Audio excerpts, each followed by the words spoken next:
سب سے بڑا خسارہ یہ چھوڑ کے گئے تھے کرنٹ اکاؤنٹ ڈیفیسٹ جسے کہتے ہیں 2018 میں. تو مجھے مجبوراً جانا پڑا اپنے دوست ملکوں کے پاس پیسہ لینے کے لیے. تو بڑا شرم آتی ہے، حالانکہ میں 30 سالوں سے شوکت خانم کے لیے پیسے اکٹھے کرتا ہوں، لیکن جب میں پاکستانیوں سے پیسے اکٹھے کرتا ہوں مجھے شرم نہیں آتی، کیونکہ پاکستانیوں کا ہاسپٹل ہے. لیکن جب کسی باہر والے سے جس طرح مجھے پیسہ مانگنا پڑا پاکستان کے لیے، میں آپ کو یقین دلاتا ہوں کہ یہ میرے لیے تو شرم مجھے آتی ہے، لیکن یہ ہمارے ملک کے لیے برا ہے. وہ پاکستانیوں کی عزت نہیں کرتے جب جس ملک کے سربراہ جا کے دنیا سے پیسے مانگتے. اس لیے انشاءاللہ اس باری ہم نے کوشش کی، پلان بنایا ہوا ہے کہ ہم نے صرف اپنے بیرون ملک پاکستانیوں سے پیسہ اکٹھا کرنا ہے، اور ان کے پاس اتنا پیسہ ہے کہ ہمیں کوئی IMF کے پاس جانا نہیں پڑے گا انشاءاللہ. دوسری چیز دیکھیں، پاکستان کا جو سب سے بڑا مسئلہ ہے وہ ہے جس کو انگریزی میں کہتے ہیں رول آف لا، مطلب انصاف، مطلب قانون کی حکمرانی، مطلب کہ قانون کے سامنے سب ایک برابر.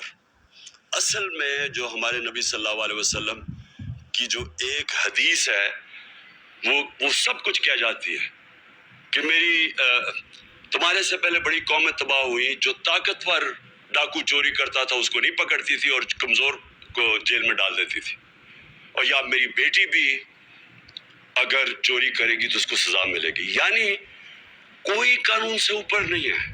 یہ سب سے بڑی جنگ ہے پاکستانی. میرے پاکستانیوں سمجھ جاؤ، یہ ہے اصل جہاد اس ملک کی. جب تک اس ملک میں ہم انصاف نہیں قائم کریں گے، جب تک کہ یہ طاقتور ڈاکو ملک میں دندناتے پھریں گے، اور جب بھی ان کو کوشش ہوگی ان کو قانون کے نیچے لانے کی، یہ بلیک میل کریں گے، دھمکیاں دیں گے. انہوں نے کیا تماشا کیا کل ہماری سپریم کورٹ کے ساتھ. سپریم کورٹ ایک چھوٹا سا سوال پوچھ رہا تھا، چھوٹا سا سوال تھا کہ صرف یہ بتا دو کہ کہاں، اور سپریم کورٹ کی رولنگ کو وہ کی بات تھی، وہ سپریم کورٹ یہ کہہ رہا تھا ایک جگہ ہمیں بتا دو کہ کیا پارٹی ہیڈ فیصلہ کرتا ہے یا پارلیمنٹری ہیڈ فیصلہ کرتا ہے. بس یہ تھا. کیونکہ پارلیمنٹری ہیڈ نے فیصلہ کیا تھا اور پرویز لائی جیت گیا تھا، یہ کہہ رہے تھے کہ جی پارٹی ہیڈ جس کو انہوں نے آصف زرداری گیا اس کو شام کو مل کے، اور اس نے اس کو کہا کہ جی پارٹی ہیڈ نے دوسرا فیصلہ کر دیا. اب قانون کے اندر واضح سب کو ہے، کسی وکیل سے پوچھ لیں کہ کسی صورت یہ جو یہ کہہ رہے تھے وہ غلط تھا کہ پارٹی ہیڈ کا نہیں فیصلہ تھا، یعنی چودھری شہزاد کا فیصلہ نہیں تھا. کیا کیا انہوں نے نہیں کیا عدلیہ سے. سارے وہ ایک سے ایک بڑا ملک کا ڈاکو بیٹھ گیا ٹیبل پہ، اور ایک سے ایک شروع ہو گیا برا، کوئی عدالتوں کو برا بھلا کہنا، تھریٹن کرنا، یعنی دھمکیاں دینا. اور یہی تھا جب نواز شریف کے یہ جو مریم کے نام پہ یہ جو فلیٹ پکڑے گئے پینما میں، یہ تو بیرونی انکشاف ہوا تھا. پینما کے جب جج بیٹھے ہوئے تھے وہ ایک ہی سوال پوچھتے رہے کہ یہ بتا دو کہ پیسہ، آپ نے کہا ہاں ہمارے یہ 4 بڑے بڑے محلات ہیں، بس یہ بتا دو کہ پیسہ کدھر سے آیا خریدنے کا. وہ جواب نہ دے، سارے دنیا کی جواب دیتے رہے، اور وہ یہ بات صرف یہ کہنے کی، یہ قانون کے اوپر سمجھتے ہیں اپنے آپ کو. یہ سمجھتے ہیں کہ یہ قانون صرف کمیوں کے لیے ہے، یہ صرف عام لوگوں کے لیے قانون ہے، ہم کوئی بہت ہی خاص چیز ہے جو قانون سے اوپر ہے. اور یہ سب سے بڑا مسئلہ ہے پاکستان کا.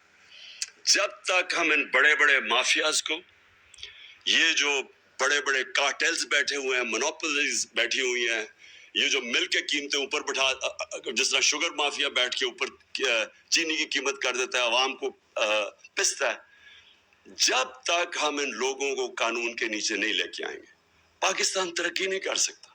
اور یہ ہے اس ملک کی جنگ. آج سے 26 سال پہلے میں نے جب اپنی پارٹی اناؤنس کی تھی تحریک انصاف، اس کا مطلب ہی یہ تھا، کیونکہ میں تو باہر دنیا میں دیکھ لیا تھا، میں تو برطانیہ میں یہ جو قانون کی حکمرانی دیکھ لی تھی، وہاں تو کوئی قانون کے اوپر نہیں ہے. آپ یہ سوچیں کہ ان کا پرائم منسٹر بورس جانسن بھاری اکثریت سے جیتا ہے الیکشن، اس کی پارٹی اس کو نکال دیتی ہے. کیوں نکالتی ہے؟ صرف ایک چیز سے، انہوں نے کہا سب کے لیے قانون تھا کہ کورونا کے دوران آپ نے اکٹھے نہیں ہونا، تو آپ کیوں اکٹھے ہو گئے؟ اس چیز کے اوپر اس کو نکال دیتے ہیں. یہاں اربوں روپے کی پراپرٹیز ان کی باہر پکڑی جاتی ہیں، جواب دے نہیں سکتے، اور وہ لیڈر بنے ہوئے ہیں. اور اس کی دو وجوہات ہیں. سب سے پہلی کہ اس ملک کے اندر ہم نے آنے نہیں دی قانون کی حکمرانی. یا ملٹری ڈکٹیٹرز تھے، وہ ویسی قانون کے اوپر تھے، وہ ویسی قانون توڑ کے آتے تھے.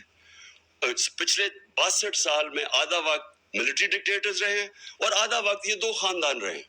اور یہ دو خاندان جب بھی ان کو کوشش کرتے ہیں، ان کے کرپشن کیسز، یہ سارا وقت یا تو ملک سے باہر بھاگ جاتے ہیں، اور یا پھر یہ سارا وقت یہ کہتے ہیں کہ جی آپ کی جرت کیسے پڑی کہ ہمیں قانون کے نیچے لانے کے لیے.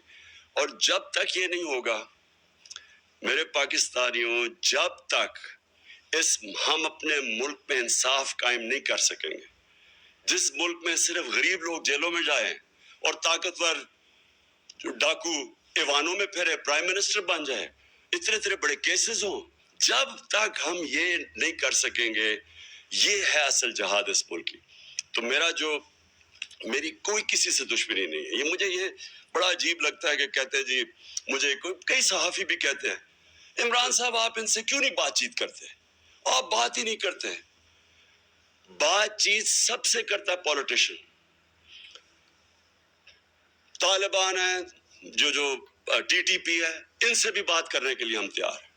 ہم وہ جو بلوچستان کے اندر جو سیپریٹسٹ ہے ان سے بھی بات کر سکتے ہیں. سندھ میں جو کہتے ہیں سدھو دیش، ان سے بھی سب سے بات کر سکتے ہیں. لیکن جس دن آپ چوروں کے ساتھ ڈیل کرتے ہیں، آپ کا معاشرہ تباہ ہو جاتا ہے. میں آپ سے پوچھتا ہوں، کیا اگر آپ کے گھر کو وہ ڈاکہ مار لے اور آپ کہیں جی آپ اس سے بات کریں، آپ کیوں نہیں بیٹھ کے بات چیت کر دیتے؟ تو وہ تو سارے ڈاکے مارنے شروع ہو جائیں گے. آپ اگر جب تک سزائیں نہیں دیں گے ڈاکے مارنے والوں کو، تو معاشرہ تو چلتا ہی نہیں آگے.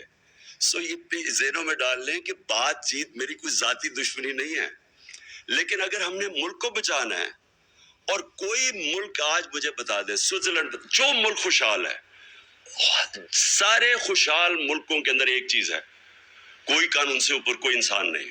اور یہ ہمارے، پھر سے میں اپنی قوم کو بار بار بتاتا ہوں کہ میرے پیارے نبی صلی اللہ علیہ وسلم نے 1500 سال پہلے تقریباً یہ کہہ دیا تھا کہ اگر تم نے تباہ ہونا ہے تو طاقتور ڈاکوں کو چھوڑ دو اور کمزور کو پکڑو. اور یہ ہمارا اس وقت سب سے بڑا چیلنج ہے.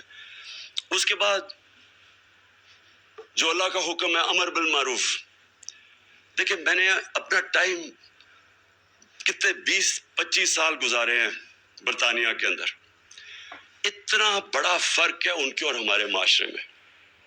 دیکھیے، ایک معاشرہ اچھائی کے ساتھ جب تک نہیں کھڑا ہوتا تو برائی اوپر آ جاتی ہے. اللہ کا حکم ہے کہ امر بالمعروف، اچھائی کے ساتھ کھڑے ہو اور برائی کے خلاف کھڑے ہو، برائی کے خلاف جہاد کرو. یہ جس کو کہتے ہیں، جب تک آپ اپنی اخلاقیت کا معیار اوپر نہیں اٹھاتے، معاشرہ اوپر نہیں جاتا. جب ہم اچھے برے کی تمیز ہی ختم کر دیتے ہیں، جن کے اوپر اربوں روپے کے کیسز ہیں کرپشن کے، ان کے اوپر پھول پھینکتے ہیں. جو ملک سے ایک سزائے یافتہ ملک سے جھوٹ بول کے فرار ہوا اور اسے کہتے ہیں جی کہ اس کے کیسز ہی معاف کر دو. یعنی جب ہم یہ کرتے ہیں، یا یہ جو چور اوپر آ کے بیٹھ گئے ہیں جن کو سزا ہونی تھی، ہم اپنے معاشرے کو تباہ کر لیتے ہیں. جب بھی آپ کوئی ایڈوانس معاشرہ دیکھیں گے، اس میں آپ یہ دیکھیں گے امر بالمعروف. اور پھر جو آخری دو چیزیں یہ ہے کہ پاکستان کو ایک فلاحی ریاست بننا ہے. فلاحی ریاست کیوں بننا ہے؟ کیونکہ دیکھیں، چائنا نے یہ ثابت کیا